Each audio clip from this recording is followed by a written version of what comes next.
Mundial, Carl Otto Koenig, jefe de la delegación en Uruguay de la Unión Europea, y Michel Aslarzain Neto, director del Departamento de Mercosur e Integración Regional de Brasil. Démosle la bienvenida a nuestros panelistas.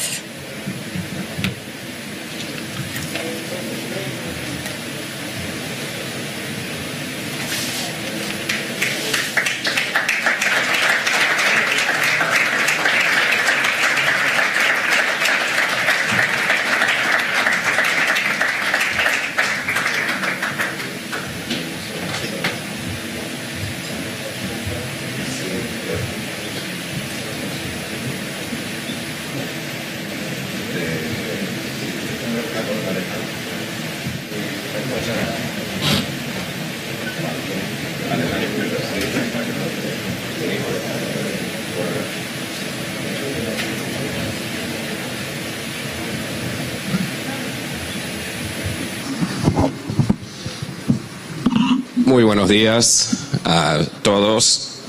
Mi nombre es Kevin Gray, soy el editor adjunto de Latin Finance.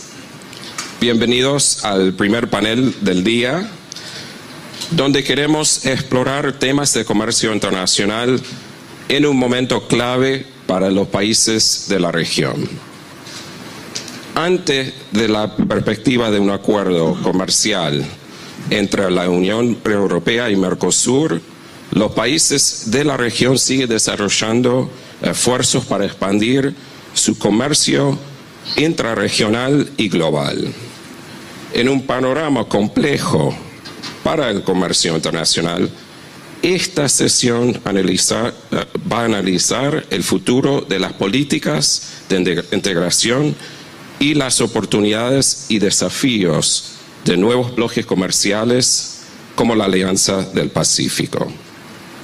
Para analizar estos temas nos acompaña un panel excelente. Les pido a todos, por favor, que si se podían presentarse, empezando acá a la derecha con Martín. Buen día. Buenos días, Kevin. Buenos días a todo el mundo. Mi nombre es Martín Rama, soy el economista jefe para América Latina y el Caribe del Banco Mundial. Alejandro de la Peña, secretario general de la Asociación Latinoamericana de Integración, también conocida como ALADI. Ernesto Talvi, ministro de Relaciones Exteriores del Uruguay. Muchas gracias.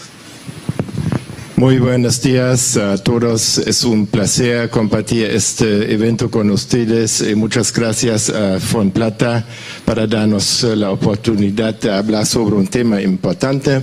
Mi nombre es Carl Otto Koenig, soy el embajador de la Unión Europea acá en Uruguay desde septiembre de 2017. Buenos días, Michel Arslanian, yo soy el director de Mercosur e Integración Regional de la Cancillería de Brasil. Muchas gracias a todos por estar con nosotros hoy. Ministro, quería empezar con usted para ayudarnos a dar un poco de contexto a la charla esta mañana, con una pregunta muy sencilla para empezar, tratando de entender cuáles son las expectativas en cuanto a la apertura comercial latinoamericana, en especial de los países del Cono Sur, desde el punto de vista de Uruguay, ¿no?, en este momento. Cómo no. Bueno, muchas gracias antes que nada, Kevin, muchas gracias a Fonplata y muy especialmente a Juan Notaro por esta invitación y bueno, a los colegas que hoy participan y a todos ustedes que están aquí presentes. A mí me gustaría empezar haciendo un punto porque es algo que creo que nos estamos olvidando. Y es que no hay un solo ejemplo en la historia de una economía que haya prosperado, de ser subdesarrollada y aún de subsistencia a ser un país desarrollado, que no haya tenido una expansión formidable de su comercio. No hay. En otras palabras, el camino a la prosperidad pasa por el comercio. No es una condición suficiente, pero es una condición necesaria. Y eso es algo que no tenemos que olvidar nunca. Y no es solo un tema de países chicos. El formidable crecimiento que tuvo la China desde 1980, sin haber llegado aún, está muy lejos de ser un país desarrollado, pero era un país de subsistencia, ya no lo es. Ha sido al empuje de un vibrante y muy fuerte crecimiento del comercio exterior. Así que eso es algo que no tenemos que perder de vista. Y no tenemos que perder de vista que ese formidable crecimiento se posibilitó en buena medida en la posguerra, y se posibilitó porque de manera más o menos compleja, difícil e imperfecta se armó un mundo que estaba basado en reglas, basado en instituciones, basado en procedimientos y en formas. A mí siempre me maravilla que exista algo que se llame la Organización Mundial de Comercio, en la que básicamente la integramos casi todos los países del mundo, que haya un tribunal arbitral al que un país pequeñito puede recurrir para decirle a uno grandote que está violando las normas porque impuso una tarifa o un subsidio, y que si el tribunal arbitral falla en favor del país pequeño, el país grande mete violín en bolsa, como decimos aquí, acata y actúa en consecuencia. Así que el comercio ha sido un factor fundamental de desarrollo de las naciones. Lo ha sido en la medida que se articuló a través de instituciones, de reglas, procedimientos y formas. Y ese mundo, que claramente no es perfecto y que claramente es dinámico, debe ser repensado y reformulado, pero nunca rechazado. Y creo que el riesgo que estamos corriendo hoy es que estamos volviendo a un mundo en donde las reglas, instituciones, formas y procedimientos le están dando lugar al poder del más fuerte. Aquí manda y decide el que tiene más fuerza. Y ese es un mundo que pone a los países chicos y no tan chicos en la necesidad de tener que alinearse, de portarse bien. Creo que es algo que tenemos que resistir. Y es en ese sentido, y con esto concluyo, Kevin, esta introducción, de que veo con un entusiasmo casi adolescente lo que está ocurriendo en el Mercosur. 30 años estuvimos esperando. 30 años estuvimos esperando que llegara lo que está empezando a ocurrir en este momento. Que el Mercosur fuera aquello para lo que fue creado originalmente y que recupere su espíritu fundacional. Un regionalismo abierto, una plataforma de lanzamiento en la que 4 somos más que cada uno de nosotros para poder integrarnos al mundo, atraer inversiones, generar trabajo para nuestra gente, para que puedan trabajar en los países que los vieron nacer y no tener que irse a otros porque en sus países no encuentran trabajo. Así que yo creo que este vigor que ha adquirido el proceso integrador hacia afuera del Mercosur, estamos concluyendo el acuerdo con la Unión Europea, con EFTA, tenemos 3 acuerdos más en el pipeline, con Canadá, con Corea, con Singapur, hay otros. En estos días que me ha tocado asumir como canciller, no menos de 5 o 6 países nos han planteado el interés de empezar negociaciones comerciales con el Mercosur. Así que creo que el acuerdo con la Unión Europea, Otto, cuando llegue a su fruición, cuando llegue a su conclusión, va a ser un hecho de proporciones épicas, de proporciones históricas, porque no se trata solamente de un acuerdo que le va a permitir al Mercosur proyectarse hacia un extraordinario mercado, sino que Europa y el Mercosur, América Latina, van a estar dándole una señal al mundo.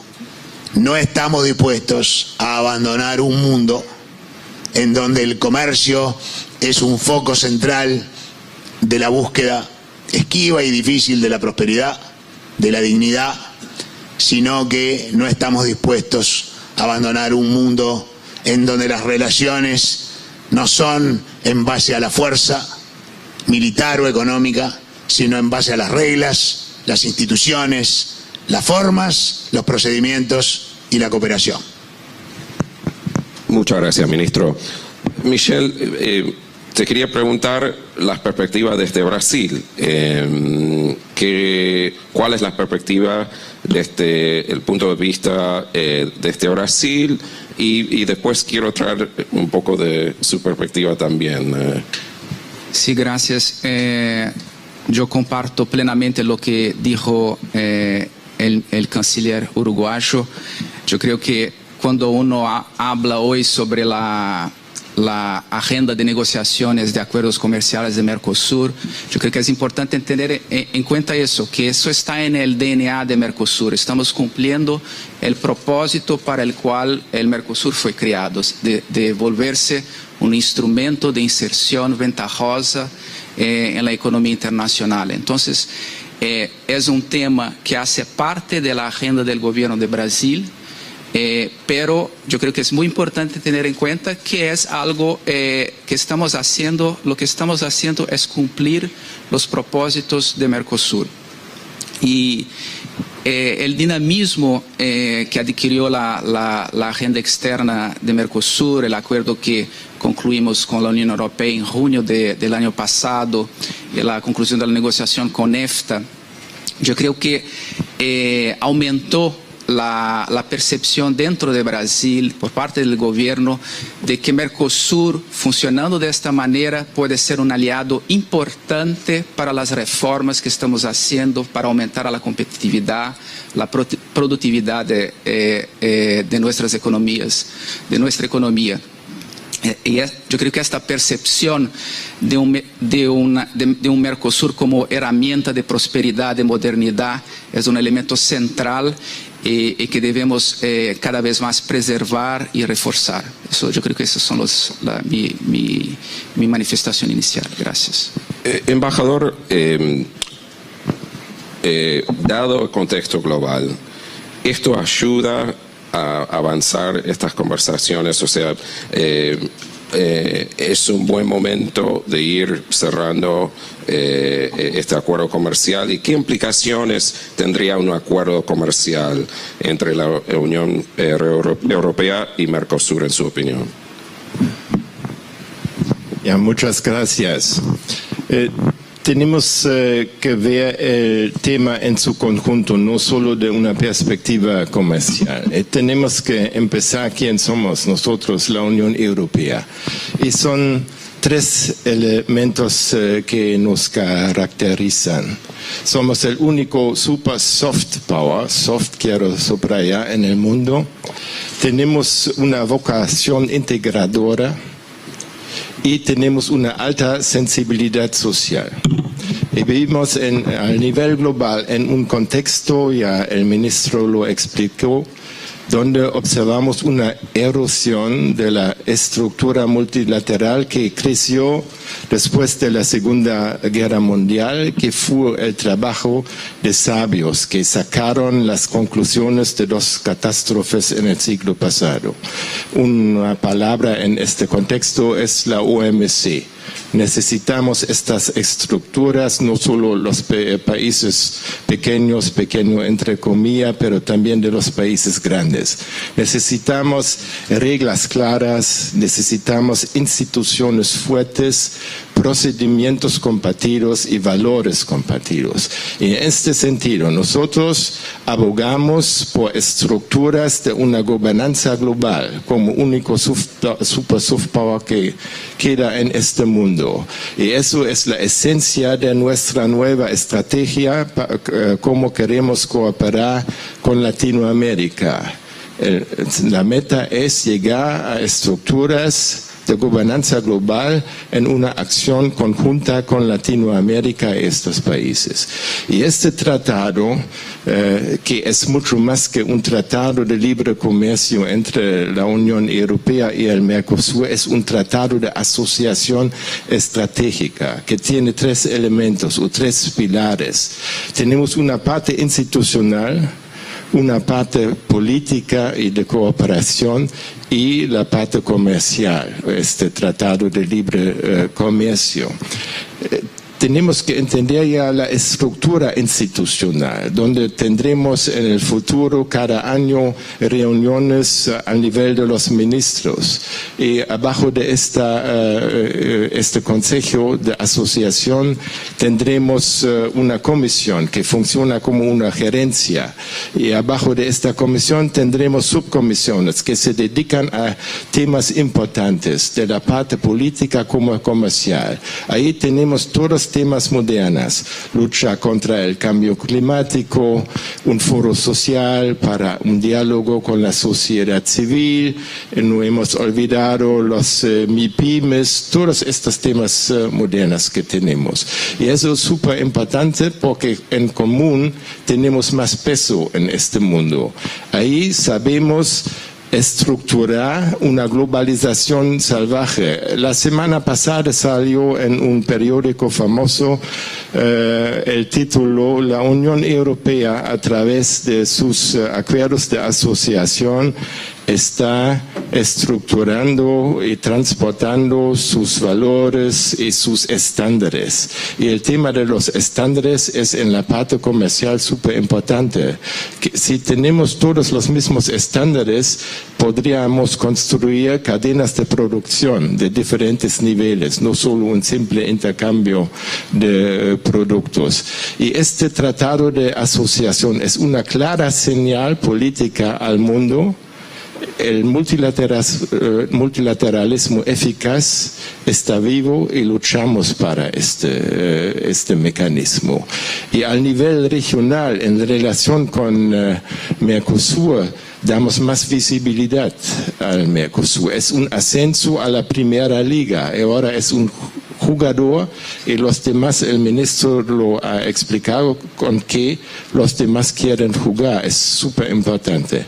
Y no quiero olvidar, añadimos con este acuerdo 4 países a nuestra red de asociaciones. En total tenemos con 77 países en este mundo un tratado de estas estructuras, y esos son exactamente 40% de todos los estados del mundo que tenemos, y eso nos da un peso específico para transportar nuestros valores, nuestros estándares.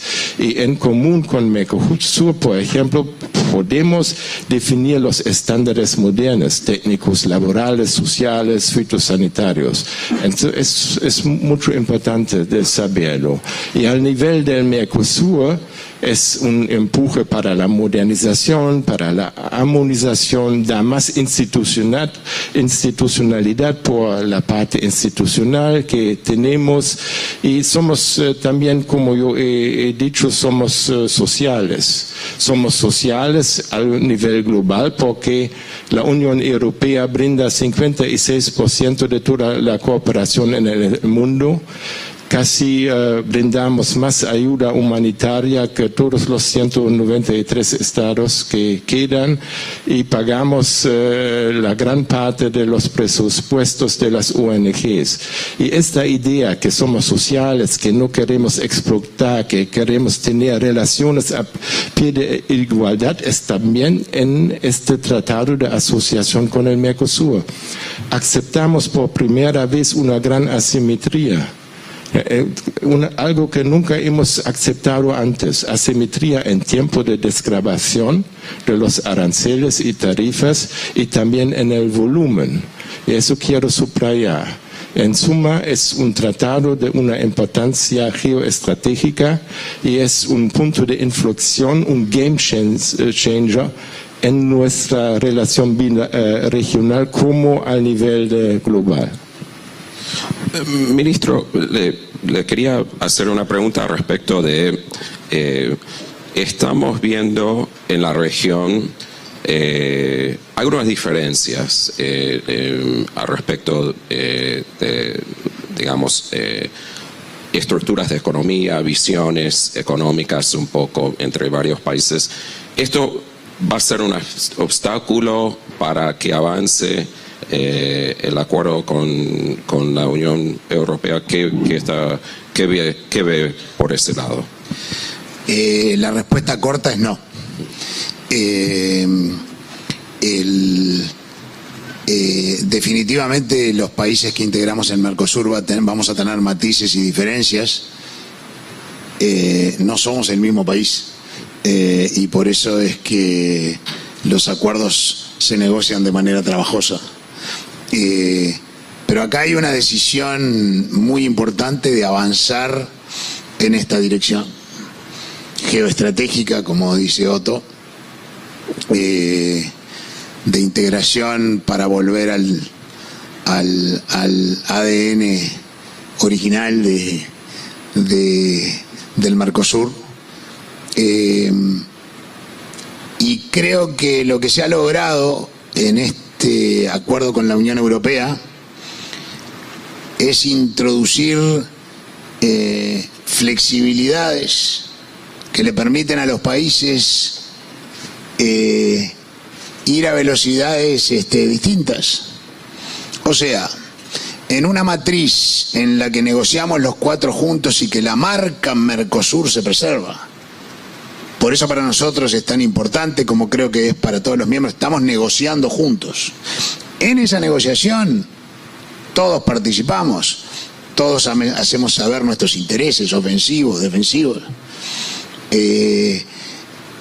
La propia negociación permite calendarios diferenciales de desgravación, listas diferenciales de productos, en fin, hay flexibilidad suficiente, pero más importante aún, una vez que el tratado esté finalizado y estamos en la etapa de poner en lenguaje jurídico lo que se acordó en idioma portugués y español, y en los 27 idiomas de la Unión Europea, una vez que ese acuerdo esté aprobado y lo apruebe el Parlamento Europeo para que pueda entrar en vigor la parte comercial, los países del Mercosur, el acuerdo entra en vigencia para los países del Mercosur cuando lo apruebe cada uno bilateralmente. O sea, que si un país por algún motivo, por alguna dificultad coyuntural o porque tiene prevenciones o matices, quiere que el acuerdo no entre en vigor, y bueno, simplemente no envía al Parlamento la aprobación del acuerdo y el acuerdo no se aprueba. Pero los otros países que queremos ir más rápido, entonces yo creo que la estructura del acuerdo, que va a ser el modelo para los futuros acuerdos, tiene suficientes flexibilidades como para que nos permita a los países del Mercosur negociar juntos y proteger esa marca, a la vez que nos da suficiente plasticidad y flexibilidad para que cada uno vaya al ritmo que mejor le parezca. Brasil hoy, lo hablábamos con el canciller Araújo hace unos pocos días, allí en Itamaraty, está con el pie en el acelerador. Y decía que no iban a esperar por los más lentos. El acuerdo lo permite. Nosotros le decíamos, medio en broma y medio en serio, que si iban a sumarse a los que van más rápido, porque nosotros vamos a ir más rápido. Así que vamos a empujar al grande desde adelante. Yo quisiera... Sí. Por favor, agregar un punto sobre el acuerdo con la Unión Europea. Yo creo que un elemento muy importante, el canciller habló de marca Mercosur. Más allá de las disposiciones específicas del acuerdo, yo creo que el hecho de habermos concluido la negociación con la UE emite una señal muy importante de un compromiso efectivo de nuestros países de Mercosur con la mejora del ambiente de negocios, com a segurança jurídica, com a previsibilidade das normas, com a transparência. Eu creio que este elemento é muito importante. O governo Bolsonaro começou com claro compromisso, anunciou claro compromisso com a abertura, com a integração competitiva no comércio internacional. Pero, quando em junho concluímos a negociação com a União Europeia, traz processo que sabemos muito complexo. E o que significa este acordo? Significa que por primeira vez nossos países estavam assumindo uma das áreas mais protegidas, relativamente protegidas do planeta, se comprometeu a abrir seu mercado, entrar processo gradual de integração de múltiplas dimensões com dos polos mais desenvolvidos do mundo. Aí sim, então este compromisso com a abertura é efetivo, é para valer, como se diz em português. Então, eu creio que esse elemento é muito importante ao analisar a intensificação da agenda de relacionamento externo do Mercosul, ao consolidar a marca Mercosul e associá-la a instrumento efetivo de atração de inversões, de trazer mais negócios e transformar Mercosul não somente uma plataforma para uma inserção competitiva no mercado internacional, pero que Mercosul consolide sua posição de uma plataforma para inversões para o resto da região de Latinoamérica. Eu creio que isso é muito importante. O hecho que seja Mercosul e não países individuais, eu creio que dá mais peso a nossa inserção na região e no mundo. Gracias. Me gustaría traer a Martín y Alejandro la conversación un poco y también profundizar un poco el posible impacto de un acuerdo. Martín, ¿qué países, sectores serían los más beneficiados de este acuerdo? Y si nos podía decir un poco más, profundizar un poco el posible impacto del acuerdo. Sí, Kevin, este acuerdo lo vemos como muy importante. Hace muy poquitos meses hicimos una serie de estudios de impacto y de simulación de este acuerdo y del acuerdo entre Estados Unidos, México y Canadá, que fueron dos acuerdos de enorme importancia firmados por países de la región latinoamericana en el año pasado. ¿Por qué los vemos como importantes? Si puedo tomar un paso para atrás. América Latina presenta una contradicción muy importante. Somos la región, después de Europa Occidental, somos la región del mundo que ha firmado más acuerdos comerciales. Si contamos acuerdos comerciales por país, estamos a la cabeza. Y sin embargo, si miramos comercio internacional, la apertura medida como comercio, exportaciones, importaciones, bienes y servicios sobre producto, somos la región más cerrada del mundo. O sea que acuerdos de por sí, en la experiencia de estos últimos 30, 40 años, no necesariamente nos ha traído integración. ¿En qué sentido son estos acuerdos como el de la Unión Europea y Mercosur diferentes? ¿Y por qué tratamos de estudiarlo con más detenimiento? Uno puede pensar en acuerdos en tres diferentes niveles, ¿verdad? El primero es simplemente comercio. Si uno se integra con un mercado más grande, puede elegir productores más eficientes, puede encontrar clientes, y es un primer nivel. Y desde ese punto de vista, evidentemente, Unión Europea es un mercado muy grande y es importante. Hay un segundo nivel, que es el nivel de los conocimientos. Integrarse entre iguales no nos hace aprender tanto como integrarnos con economías más avanzadas, con economías más sofisticadas. Estándares, maneras de producir, maneras de gestionar, de gerenciar las empresas. En todo eso, la diferencia entre la complejidad económica de las partes firmantes beneficia al menos complejo. En este caso, de nuevo, América Latina tiene mucho para ganar en integrarse con una región que es mucho más avanzada en todos esos aspectos. Pero hay un tercer nivel, más allá del comercio, más allá del conocimiento, que es institucional. Acuerdos como el de la Unión Europea, Mercosur o Estados Unidos, México, Canadá van mucho más allá que los acuerdos tradicionales. Los acuerdos tradicionales cubrían áreas de comercio, un poco de propiedad intelectual, normas sanitarias. En un estudio que hicimos en el Banco Mundial, tratamos de mirar cuáles son las áreas de política económica que cubren los acuerdos profundos nuevos. Hay más de 50 de ellas, de las cuales 10 están cubiertas por la OMC y otras van más allá. Temas como compras del Estado, temas como competencia, estándares ambientales, estándares laborales, empresas públicas. Y en ese sentido, de nuevo, tanto el acuerdo de la Unión Europea y Mercosur como el de Estados Unidos, México y Canadá están mucho más allá de lo que tenían nuestros acuerdos tradicionales. Entonces, es por eso que decidimos estudiar los posibles impactos de estos acuerdos.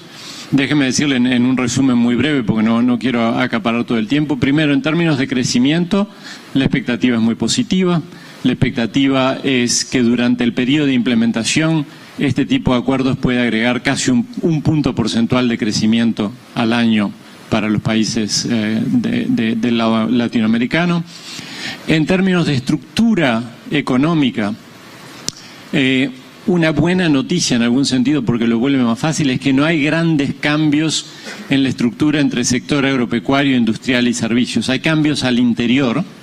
Por ejemplo, si pienso en el caso del Uruguay, un acuerdo como el de la Unión Europea y Mercosur tiene consecuencias para el sector del azúcar, ¿verdad? Donde el Uruguay no tiene competitividad.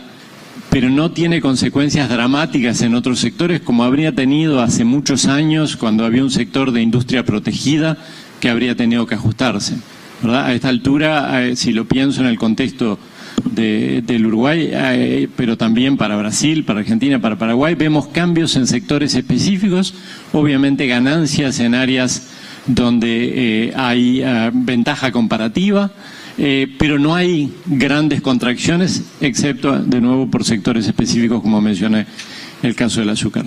Hay consecuencias territoriales, porque si uno mira la distribución del empleo en distintos países, por ejemplo, si uno mira en el caso de Unión Europea, de Estados Unidos, México, Canadá, mira México, se acentúa la polarización sur-norte que México tiene. Eso requiere pensar políticas territoriales, ¿verdad? En nuestro caso de Uruguay, mencioné el azúcar. En el caso de Argentina, por ejemplo, abajo del paralelo 40 o 42, eso importa. Y finalmente, consecuencias ambientales. Obviamente, cuando hay crecimiento hay más emisiones, la ganadería tiene emisiones, pero el conjunto de la evaluación es extraordinariamente favorable para los países de la región. Alejandro, ¿qué efectos podía tener el acuerdo en el proceso que se ha venido desarrollando la ADI, y qué oportunidades hay también para el grupo? Gracias, Kevin. Primero que nada, buenos días a todas y todos. Yo quisiera empezar por asociarme a las palabras del señor canciller en el sentido de la importancia que tiene el comercio en el desarrollo de nuestros países y la importancia que tiene contar con una gobernanza adecuada, con reglas claras que se cumplan, con sistemas de solución de diferencias que operen. Y digo esto un poco como antesala a hacer un homenaje personal a un prominente uruguayo que fue quien diseñó la Organización Mundial de Comercio en su totalidad y sobre todo el sistema de solución de diferencias, incluyendo el órgano de apelación que ahora ha sido tan criticado por un país, y es don Julio Lacarte Muro, que en paz descanse, y que jugó un papel fundamental en todo lo que fue la construcción del sistema multilateral de comercio. Incluso él estuvo desde La Habana, estuvo cuando la negociación de la Carta de La Habana en el 47, y estuvo como el primer presidente del órgano de apelación como reconocimiento a su gran labor. Segundo, yo creo que más allá de la situación complicada en la que se encuentra el comercio internacional actualmente, por diversas razones, hay una que creo que en particular es muy importante, que va mucho más allá de si el presidente de un gran mercado, de un gran país, le gusta o no le gusta el multilateralismo, que está claro que no le gusta el multilateralismo, prefiere precisamente esta relación de fuerza del más poderoso con el menos poderoso en términos de mercados para las negociaciones, un regreso hacia el bilateralismo. Pero más allá de eso, creo que también hay un cambio en gestación que es muy profundo, muy fundamental.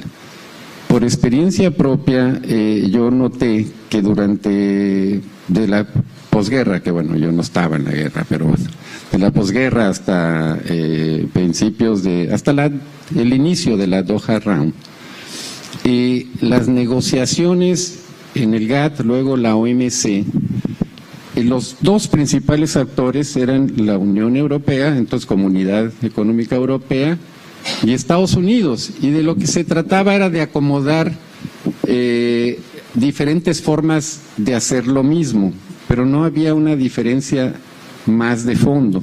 Yo creo que ahora lo que se viene hacia el sistema multilateral de comercio, una vez que se vayan haciendo los ajustes necesarios o las reformas, va a ser cómo compatibilizar el sistema occidental, véase Estados Unidos, Unión Europea y otros afines, con el modelo de China, que ahí sí ya la cosa no es tanto cómo se hacen diferentes operaciones, sino cómo se produce y cuál es la participación de los diferentes actores económicos, incluido el Estado.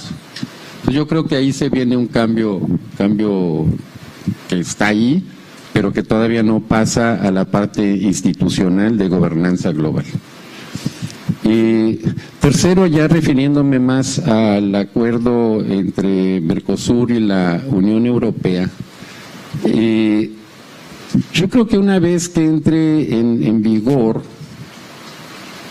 llevando todos los procedimientos que tendrá que haber, y la verdad es un deseo de que así sea, va a tener un efecto positivo en la región. No me estoy refiriendo al comercio como tal, porque se va a ver ganadores y perdedores en las dos partes. Siempre tiene que haber un ajuste, eso lo hemos visto en muchos acuerdos. Yo soy de nacionalidad mexicana, estuve en la negociación del NAFTA, ahora TEMEC, y pude apreciar ese tipo de situaciones, ganadores y perdedores. Pero a lo que voy es que lo que muestra ese acuerdo es que en todo caso los países del Mercosur y por definición los de la Unión Europea ya tienen el andamiaje institucional y legal para poder ejercer los derechos y obligaciones que se reciben a través de ese acuerdo. Porque muchas veces al inicio de una negociación el problema es, tengo que ir al Congreso para cambiar mi legislación y eso. Aquí ya está. Y otra cosa muy interesante que a veces pasa desapercibida es que una vez que entre en vigor ese acuerdo, la mayoría de los países miembros de la Asociación Latinoamericana de Integración tendrán sus respectivos acuerdos de comercio, de libre comercio con la Unión Europea. Y esto puede ser un referente en diferentes capítulos, tanto de última generación como de próxima generación, para que nosotros mismos, la región, podamos facilitar las negociaciones de ese tipo de temas. Ya teniendo un referente, repito, al que todos hemos suscrito, pero de manera individual, con los ajustes y adaptaciones que se requieran. Entonces yo creo que puede tener un efecto positivo. Además, en la mentalidad, yo creo que necesariamente se va a pasar de una mentalidad ya vieja de sustitución a ultranza de importaciones a una mentalidad de sustitución de importaciones para la exportación. Es decir, entrarle a los encadenamientos a través de acumulación de origen, diferentes técnicas, pero ya más insertos en lo que es la economía internacional, para poder aprovechar las ventajas que se generen. Con eso terminaría. Gracias. Muchas gracias. Quería traer el tema de la Alianza Pacífico a la conversación, ¿no? Y ministro, quería ver su opinión si existe la meta de integrar Mercosur y la Alianza Pacífico en el contexto global actual, ¿Cómo encaja la alianza con Mercosur? ¿Qué visión tiene al respecto?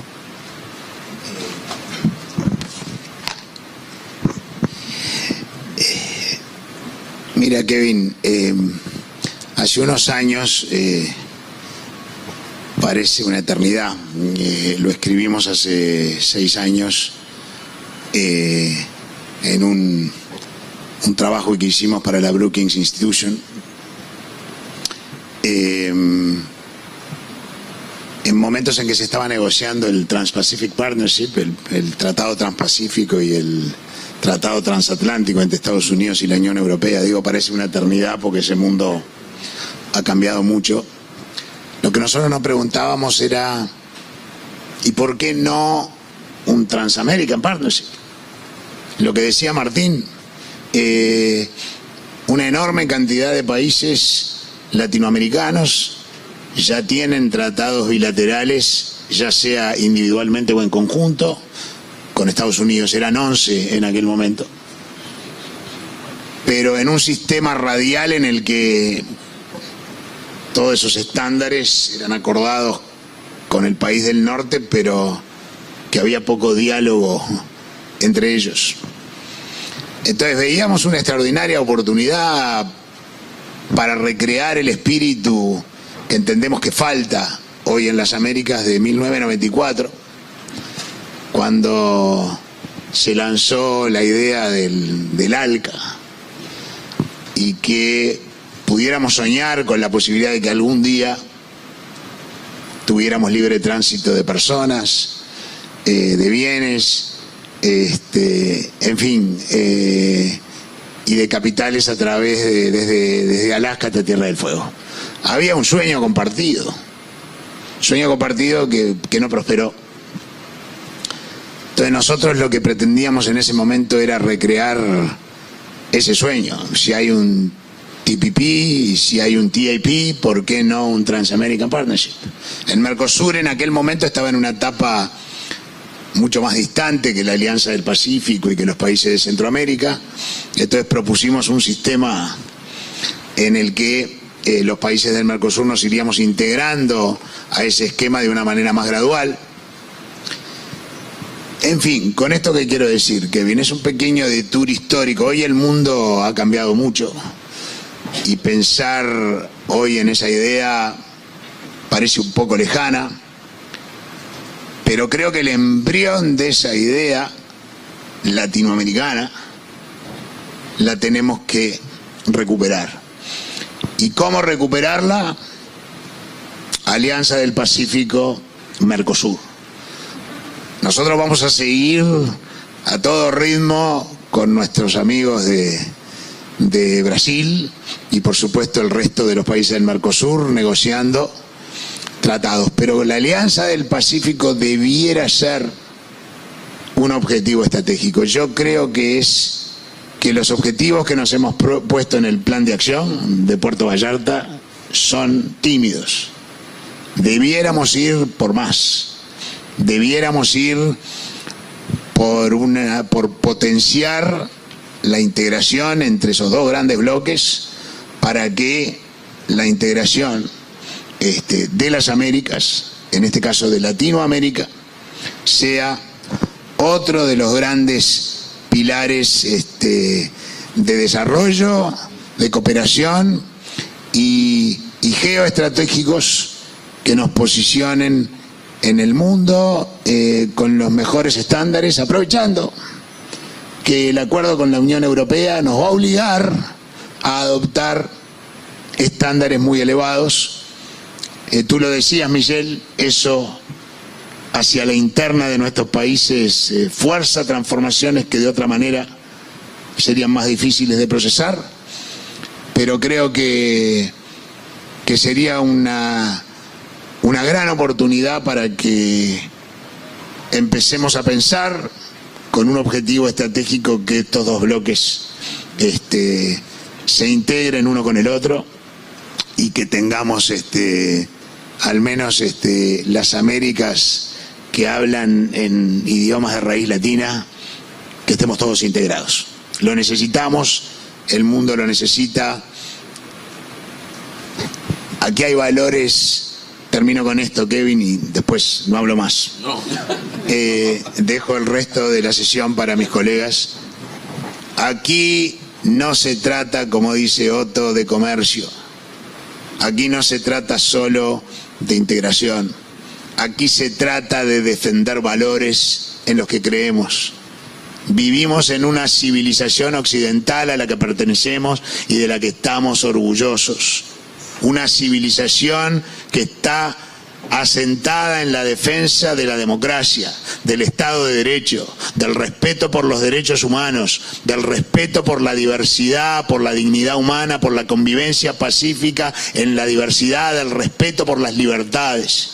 Es una forma de existir, una forma de convivir. Estamos en tiempos de nacionalismo, de prepotencia, de xenofobia, en tiempos en donde este sistema de convivencia pacífica que ha logrado el mundo en los últimos 70 años y que no tiene antecedentes en la historia de la humanidad está siendo amenazado, tenemos una obligación de defenderlo, con acciones concretas, con decisiones concretas. Lo vamos a hacer con la Unión Europea, tenemos que hacerlo también en América Latina.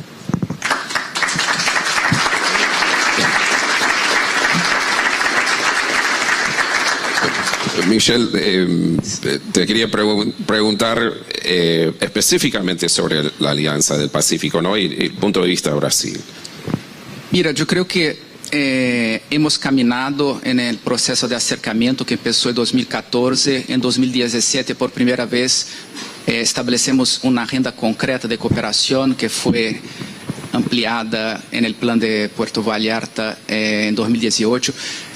Pero hay mucho que hacer aún entre nuestros bloques. Es preciso tener en cuenta que ya tenemos una área de libre comercio. Mercosur ya tiene área de libre comercio con 3 de los integrantes de la Alianza del Pacífico, ¿no? Con Perú, Colombia y Chile. La principal laguna es México, no tenemos un acuerdo de libre comercio. Entonces el acercamiento con la Alianza del Pacífico tiene este reto de intentar promover un salto cualitativo en la relación con México. Yo creo que esa es una traba en este proceso de acercamiento. Y es como el canciller lo dijo, la marca Mercosur es una preocupación, pero la marca Latinoamérica, Suramérica es también algo importante. Y si logramos enviar al mundo un mensaje que esta región acá está cada vez más sin trabas, con los estándares alineados, yo creo que ese es un poderoso instrumento para nuestra inserción económica, para potenciar nuestra inserción en el mundo.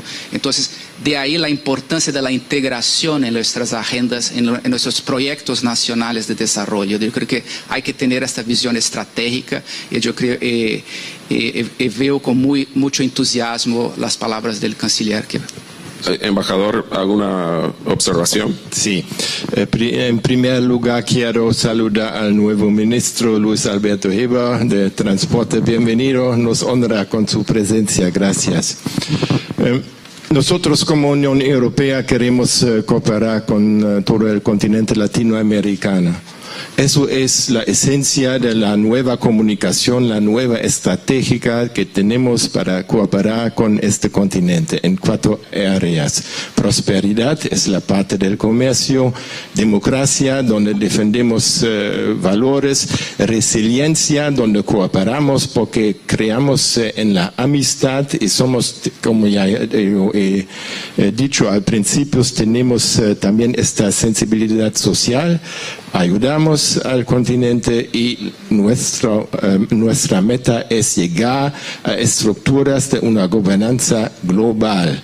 Entonces, para defender nuestra manera de vivir, de pensar, de gobernar, basado en valores, en una vocación democracia, en los derechos humanos, en reglas claras, en un sistema internacional multilateral con instituciones fuertes.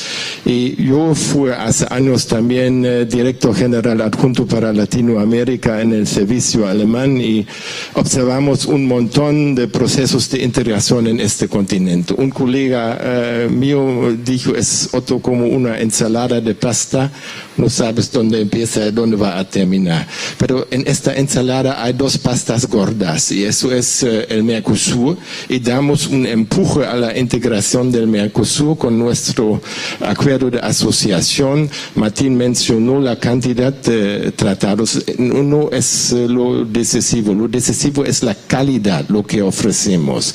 Queremos un Mercosur fuerte. Y la otra pasta es la Alianza Pacífica. Tienen el problema por las distancias geográficas, pero incluye México. Y al final este continente necesito Brasil, pero necesito también México, si queremos cooperar al nivel global. Y eso es un proceso pragmático, yo hablo de la Alianza Pacífica, y tenemos que sacar el tema de la ideología. Eso fue siempre el gran obstáculo para cooperar más, y eso es una muy buena visión y lo vemos con muy buenos ojos, una visión de largo plazo que hay más integración entre estos dos procesos, y al final queremos cooperar con todo el continente porque nosotros en conjunto representamos más de un tercio de las naciones, de los países de Naciones Unidas, y eso es un peso específico, y es el único continente con que compartimos valores, historia, religión, cultura, pensamiento. Y señores, eso es nuestro tesoro fuerte y tenemos que aprovechar. Alejandro, quería hacer un comentario. Sí, quería hacer un comentario en el sentido de los acercamientos Alianza del Pacífico y Mercosur, que es un tema que en la Secretaría General de la LADI nos interesa muchísimo dar seguimiento. Hemos tenido el honor y agradecemos que se nos ha invitado a sus reuniones. Estuvimos en Puerto Vallarta también. Pero pedía la palabra para decir que ese acercamiento, si bien no va lo rápido que nos gustaría que fuera, sí puede ser la locomotora que ayude a tener una mayor integración regional. O sea, un poco como el papel que jugaron Alemania y Francia en su momento en Europa. Y digo esto porque hasta donde entiendo, aunque la opción está abierta, no se está hablando actualmente de un acuerdo de los dos bloques, sino se están hablando de acuerdos en diferentes áreas, en diferentes instrumentos del comercio. Entonces ahí la LADI puede jugar un papel como el lugar donde se pueden aterrizar los resultados que se vayan dando en esos acercamientos Alianza y Mercosur, de tal manera que pudieran ser acuerdos de alcance parcial que después otros países, miembros de la asociación, puedan suscribir si les interesa. De tal manera que estemos trabajando sobre esos dos frentes, estas locomotoras, y al mismo tiempo abriendo los espacios para que se logre avanzar a nivel de América Latina en su conjunto, con los que quieran, que como decía muy bien el señor canciller, no hoy, sino que también lo oí en su toma de posesión, el interés es avanzar al paso de los que quieren ir más rápido y no quedarse rezagados con cuestiones que no permiten avanzar porque alguien tiene o no puede o tiene algún inconveniente para suscribir. Y eso me trae, y ya con eso voy a ir concluyendo. Hace unos años tuvimos en la Asociación Latinoamericana de Integración un conversatorio para hablar sobre un acuerdo económico comercial integral latinoamericano. Era la versión actualizada del ALC, a nivel no de todo el continente, sino a nivel de la región latinoamericana. Y lo que se pudo percibir es que no estaban dadas las condiciones para operar tipo Big Bang. No había nada, había una singularidad y ya está el universo, un gran acuerdo con todos los temas. Pero entonces, pensando en las circunstancias actuales, ¿qué podría ser viable? Platicaba justamente el día de ayer con Michelle de que si no nos podemos comer el elefante de golpe, ¿por qué no lo fileteamos? Entonces, tomemos capítulos avanzados que hay dentro de la región. Un Chile-Brasil, un Colombia-Brasil, otros que se tienen fuera de la región, como para ir diseñando ya no todo el elefante, sino capítulos. Por ejemplo, el capítulo de pequeñas y medianas empresas. ¿No será posible diseñar un template, como dirían en Estados Unidos, un modelo, para que los países ya no empiecen desde ceros, sino que tomen en cuenta lo que ya han hecho y ellos decidan qué quieren hacer, hasta dónde quieren llegar y sobre todo, quiénes quieren participar? Porque una de las ventajas de la LADI es la plasticidad. No es necesario que todos estén en todo al mismo tiempo. Para eso están los acuerdos de alcance parcial. Y entonces eso evita el atascarse al paso del que quiere ir más lento. Son unas ideas, esto no son ideas que se hayan visto con los países miembros, pero hago alusión a ellas precisamente por estar hablando de esta importancia del acercamiento y, como decía Michelle, no nada más los dos grupos, sino pensemos en toda América Latina. Gracias. Martín, sí. Sí, dos comentarios. Uno, cuando uno mira a la región latinoamericana en su conjunto y separa el Atlántico, el Pacífico, el Caribe, una observación interesante es que el lado del Pacífico ha ido más lejos en términos de firmar acuerdos comerciales profundos, acuerdos sur-norte, que el lado del Atlántico, muy claramente, pero también que en una perspectiva de un par de décadas, el lado del Pacífico ha tenido un mejor crecimiento que el lado del Atlántico. Y quizá estas dos cosas estén conectadas. O sea que la idea de buscar con aquellos que ya han avanzado, de solidificar esa integración, que puede ser un factor de cambio no solo por el comercio y la eficiencia, sino de nuevo por el comercio, por las instituciones y por el conocimiento que vienen con ello, es un elemento importante. El otro punto, creo que ya varios, Alejandro en particular lo han hecho, es uno puede pensar en un ideal en el cual, y es el ideal al que todos aspiramos, todos juntos globalmente diseñamos sistemas que funcionan para todos, ¿verdad? Y de vez en cuando en la historia eso ha ocurrido casi de manera milagrosa y ha dado una enorme transformación. Hay veces en que es más difícil, por distintas circunstancias es más difícil, pero acuerdos parciales que se parecen, que se complementan, pueden ser una forma de ir avanzando. En realidad, nuestra institución, el Banco Mundial, es un banco mundial, arrancó con 44 países, no arrancó con el mundo, ¿verdad? Si uno mira la construcción europea, ha sido un proceso de países que quieren ir más rápido, dan el ejemplo, otros que se agregan.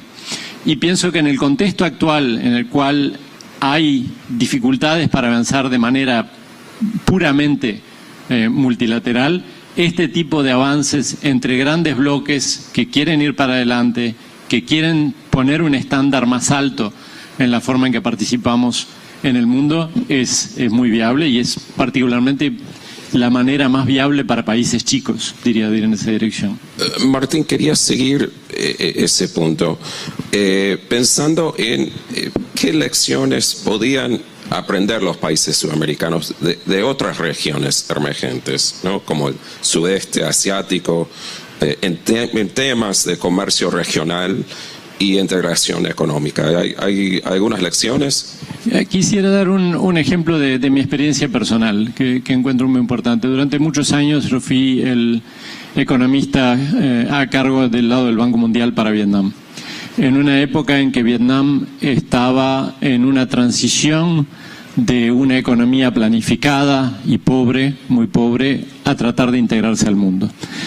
En ese momento China acababa de entrar a la OMC y Vietnam se preguntaba si entrar a la OMC o no, que era un paso muy importante. La negociación de China con la OMC fue probablemente la más exigente que había tenido la OMC hasta ese momento. Y se esperaba que la que venía con Vietnam fuera igualmente exigente. Esta era una economía con empresas públicas, con controles del Estado, muy fuertes. Y en el tiempo que estaba allá, durante varios años, la actitud de las autoridades era una actitud de pensar la integración como concesiones. Si les damos esto, conseguimos aquello. Y de repente hubo un cambio muy importante de ver la integración como oportunidad, como un organizador de reformas, como una forma de atarse las manos en un acuerdo que es tan importante, que fuerza donde antes había bloqueos políticos internos, por ejemplo con el sector de las empresas públicas, que se volvían muy difíciles de manejar. Hecho con una política social fuerte, que hizo que se transformó en una de las reducciones de pobreza más espectaculares que conocemos.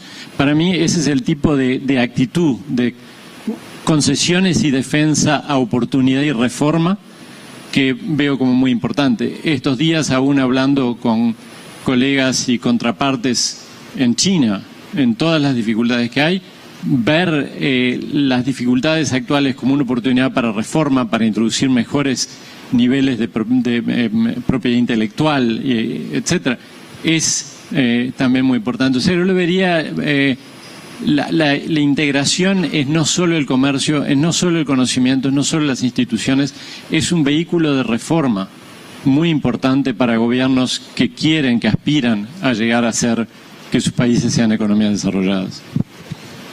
Última pregunta para usted, ministro, ya que nos estamos quedando con muy poco tiempo.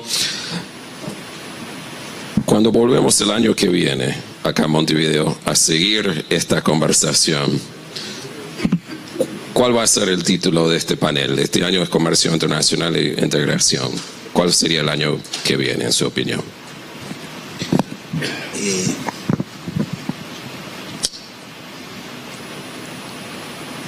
A nivel de Mercosur, allí quedó confinado a lo que más o menos controlamos, porque el resto tenemos muy poco control. Espero que estemos hablando de la entrada en vigor del acuerdo más formidable que va a haber existido en la historia hasta ahora entre el Mercosur y la Unión Europea, y de los otros 4 que también habremos firmado, y de los otros 3 o 4 que habremos comenzado para recuperar los 30 años en que estuvimos durmiendo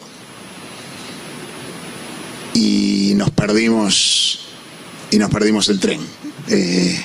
Así que ahora el tren está pasando por nuestra estación, y espero que el año que viene esté claro que estamos todos subidos y en marcha, como digo, no solo con un propósito integrador, sino en defensa de nuestros valores y nuestra forma de concebir la organización de la sociedad y de la vida y de la dignidad humana.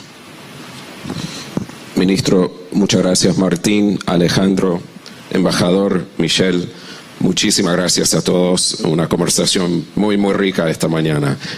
Y muchas gracias a ustedes.